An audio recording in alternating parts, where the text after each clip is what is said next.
nós chegamos à terceira e última parte do Caiu no Enem. E eu sei que deve estar todo mundo super cansado, né, da maratona de hoje. Aqui nós já falamos sobre a prova de Ciências da Natureza, prova de Ciências Humanas, mas ainda não acabou não, viu? Porque amanhã é o dia da tão temida redação. Aliás, qual será o tema desse ano, hein?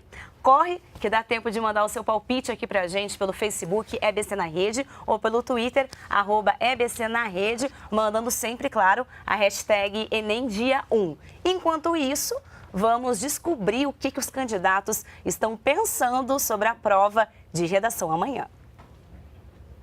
Tem tantos temas, né? Talvez seja a crise econômica, alguma coisa assim, né? Um tema político pode ser. Alguma coisa relacionada a gênero, feminismo, alguma coisa assim, sexualidade. Eu pensei em migração, talvez. Ou a maioridade penal. Geralmente alguma coisa da atualidade, né?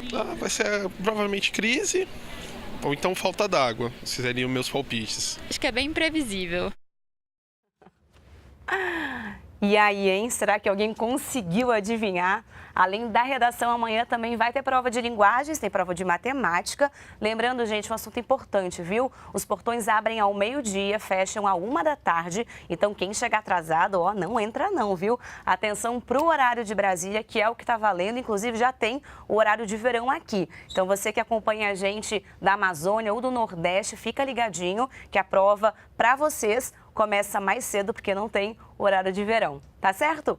E agora, para falar sobre o tema redação e dar dicas para que você se saia bem na prova amanhã, eu converso com o professor Marcelo Freire, que está aqui comigo no estúdio em Brasília. Boa noite, professor, tudo bom? Boa noite, tudo bem? Boa noite a todos vocês que estão nos acompanhando.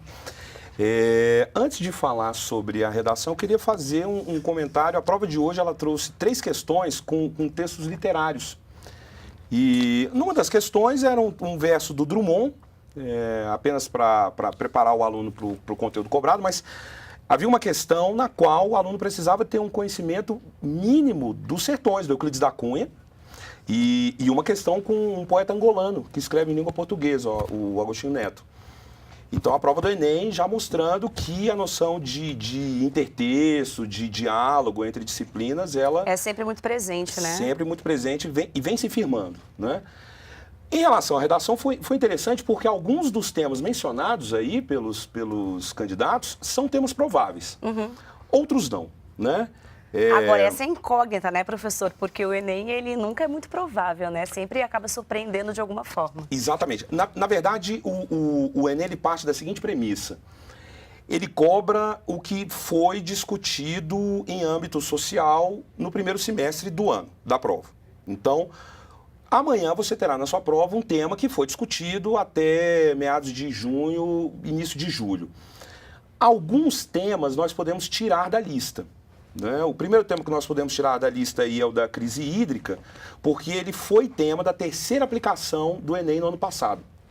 O Enem, o ano passado, vamos lembrar, ele teve 3 aplicações. Você que nos acompanhou aí pelo portal da EBC, você baixou todas as provas, né? Constava essa prova lá, inclusive, para você. O da redução da maioridade penal também é um tema que a gente pode tirar da lista, porque aqui em Brasília houve um simulado para a rede pública. Com esse tema. Com esse tema. E o simulado, né, supervisionado pelo INEP. No entanto, independentemente dos temas prováveis, né, até o final aí do bloco a gente comenta, né, alguns temas, o que o candidato deve entender é o seguinte: você amanhã aplicará conhecimentos que você estudou no ensino médio na sua redação. Não tenha dúvida disso. Do tema A ao tema Z, você precisa aplicar conhecimentos que você tem. A prova de redação, ela tem a nota dada a partir de 5 competências. A competência 2, ela exige que o candidato demonstre conhecimento das diversas áreas aí do saber, não é? Então, fique tranquilo, o tema que vier é um tema que permitirá que você aborde aí, né? Que você dê exemplos, que você cite fatos, que você traga conhecimentos aí de diversas áreas, né? A redação sem dúvida alguma, eu acho que é o grande um grande medo, né, dos alunos que Sim. fazem o Enem, porque gera um monte de dúvidas, às vezes não tem exatamente como você se preparar, não deixa de ser um acúmulo de conhecimento, não é algo que Isso. você estuda especificamente. Agora, Isso. a gente tem que lembrar que é uma dissertação argumentativa. Exatamente. Isso faz com que você não tenha que falar apenas sobre o tema, mas é preciso apresentar também soluções. Exatamente. Isso é exatamente isso que acontece, professor? É exatamente isso. Alunos que possuem, né, em seus estados aí, ainda universidades, instituições que trabalham com vestibular, muitas vezes têm outros tipos de texto. Então, há instituições do Brasil que pedem carta argumentativa, que pedem artigo de opinião, né, que pedem a dissertação expositiva, que não é que você fará amanhã. O Enem não. O Enem ele vai pedir uma dissertação argumentativa, é um texto técnico, é um texto que não permite criatividades, gracinhas, diferenciações. Criatividade que eu digo no sentido de você ir para querer inventar. Você vai ter que fazer um texto dividido em 3 partes, introdução, desenvolvimento e conclusão.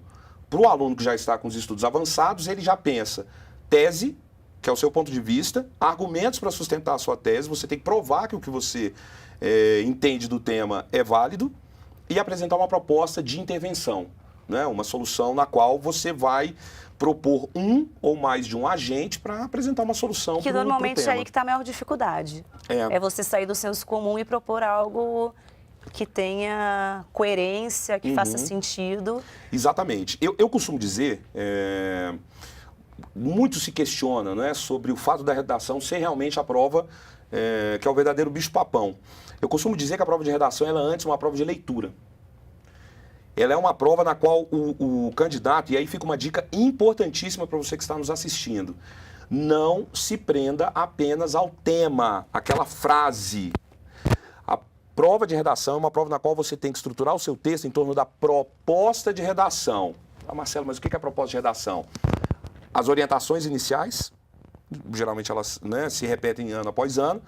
Os textos motivadores, dentro das orientações ao tema, os textos motivadores e as instruções finais.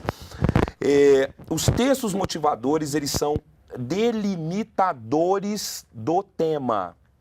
Então é muito importante que o candidato entenda que não basta você ler o tema, ano passado, publicidade infantil em questão, e falar sobre publicidade. Os textos motivadores, eles delimitavam. Eles não falavam de proibição, eles falavam de regulamentação e eles falavam de conscientização. Em 2012, o tema foi o movimento migratório para o Brasil. O candidato, ele, em hipótese nenhuma, poderia ser contrário à imigração. Os textos motivadores, eles diziam a importância do imigrante, como o imigrante era importante também para a economia, para a nossa história.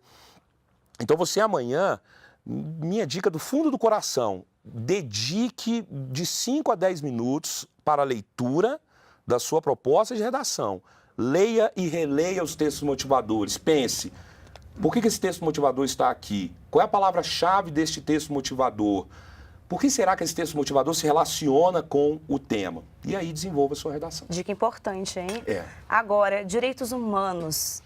O Enem sempre fala para não ferir, não escrever nada que ataque os direitos humanos. Explica para a gente exatamente o que é isso, que cuidados o aluno, o candidato, tem que ter na hora de fazer essa redação e em relação a esse tema. Isso. A noção de direitos humanos, inicialmente, ela faz com que todo candidato pense, bom, não posso mandar matar, não posso mandar cortar pedaço do corpo, não posso, né, fazer nada muito agressivo. Mas a noção de direitos humanos ela é um pouco mais sofisticada. Eu vou dar mais uma vez um exemplo de prova passada. No ano passado, na prova em que o tema era publicidade infantil e questão, muitos candidatos, na proposta de intervenção, trouxeram como solução a proibição da publicidade infantil no Brasil. Por quê? Havia um infográfico na prova que dizia como a publicidade infantil era tratada no mundo. E há países no mundo em que há a proibição. No entanto, no Brasil, há a permissão para publicidade, sim, liberdade de expressão de tudo que é legalizado. Veja o caso dos cigarros, por exemplo, né? Ainda que de modo muito restrito e com delimitações e regras, a publicidade do cigarro ocorre nos locais de venda. Então, o candidato deve ficar atento que, quando se fala ferir os direitos humanos, Não pense só nas questões vinculadas à morte ou casos muito extremos. Pense na Constituição. Você não pode ir contra o que a Constituição preestabelece. É mais óbvio do que parece. É mais óbvio do que parece. Maravilha. Agora, professor, tem outra dúvida que sempre gera. O pessoal amanhã tem um tempo a mais para fazer a prova, Perfeito. mas vai ter que dividir a redação com matemática, que exige muitos cálculos, acaba sendo o dia mais cansativo. Pegou a prova, a redação tem que ser a primeira a ser feita? É melhor logo fazer o rascunho ou não? Qual é a sua dica? Ótimo você ter perguntado isso. Embora eu seja da área de linguagens, não há como negar que a prova objetiva mais significativa das 4 é a de matemática. Não é? A própria prova de linguagens, das 45 questões, 35 são de português, as 5 de língua estrangeira e 5 de artes. Mas a de matemática, a área de matemática não só é a área que tem mais questões, como é a área de maior dificuldade dos candidatos no Brasil. Então é uma prova, sim, que você deve ter bastante atenção a ela. Minha dica, como amanhã você tem 1 hora a mais de prova, teoricamente o candidato pensa, bom, vou destinar 1 hora para a minha prova de redação. Entretanto, você não terá nada para marcação de hora. Você não terá seu celular, seu relógio, não haverá relógio na sua sala. Então, imagine a seguinte situação, você já está cansado do dia de hoje, imagine que amanhã você pegou a prova e foi fazer matemática primeiro, depois você foi para a bateria de textos, e no final você vai fazer a redação. Olha o perigo. Você estará mais cansado e terá o tempo restrito. Marcelo, mas e se acontecer de eu fazer a redação primeiro e no final eu não conseguir fazer todas as questões de matemática? Certamente você terá feito boa parte das questões.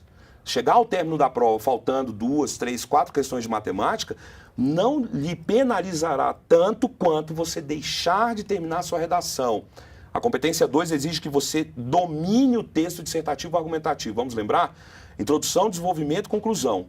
Seu texto precisa ter no mínimo 3 parágrafos. Então, se você no término da prova deixa de fazer o último parágrafo, você não cumpre com o tipo de texto exigido. Portanto, amanhã você vai começar a sua prova pela redação. Você, teoricamente, está mais descansado, você, teoricamente, tem o domínio do tempo, ali você está com todo o tempo à sua disposição. E, mais uma vez, eu vou frisar, leia os textos motivadores com bastante atenção. Maravilha. E é importante essa dica, até porque a redação tem um peso muito importante no Enem, acaba sendo, de certa forma, talvez até prioridade, né? Ir bem na redação. E lembrando que para o ano que vem as regras do FIES mudaram. Agora, o primeiro critério no FIES é a redação. E é interessante porque nós trabalhamos não só com ensino médio, né, mas com cursinhos preparatórios. E nós costumamos ter alunos de cursinhos preparatórios que já são alunos universitários. Então, o que esse aluno faz numa sala de cursinho preparatório? Ele entrou na universidade, mas não tem nota suficiente na redação para alguns programas que o governo oferta. Você que gostaria de estudar no exterior, por exemplo, e usufruir do Ciências Sem Fronteiras, você precisa ter uma nota mínima na redação. Então, amanhã você tem uma prova estratégica, né, no seu caminho. E eu espero que você a faça com mais tranquilidade, portanto, no início da prova. Professor, eu não posso deixar de perguntar, palpite. Palpite para amanhã, palpite sobre temas, inclusive os textos de hoje apresentados na prova. Algo do que foi apresentado hoje pode, quem sabe, estar na redação amanhã? Sempre pode, né? Pode tudo, né? Pode tudo. E essa é a questão de bilhões aí, né? Neste ano, os candidatos atentos que acompanham os sites e os portais vinculados ao governo viram uma dica preciosa. O governo, há um mês atrás, em uma reportagem no site brasil.gov.br, ele sugere que os candidatos se preparem para a redação lendo textos de jornais, de revistas, e fez uma pequena lista de 6 temas, e são temas quentes, né? Então eu sugiro que você esteja preparado amanhã para as ações do governo para a promoção da cidadania, e daí você vai da PEC das domésticas até os estatutos, né, do governo, Não deixe de pensar em políticas públicas, não deixe de pensar no programa Bolsa Família, né? E todas as ações do governo para a promoção de cidadania. Eu vi o professor aqui comentando sobre questão de gênero, por exemplo, há uma secretaria para isso, especificamente, não é? Então esse é um dos temas mais prováveis, né? Promoção do governo aí da cidadania. Não se assuste se amanhã, por exemplo, na sua prova vier a discussão sobre cotas, né? Outro tema muito importante é regulação da mídia.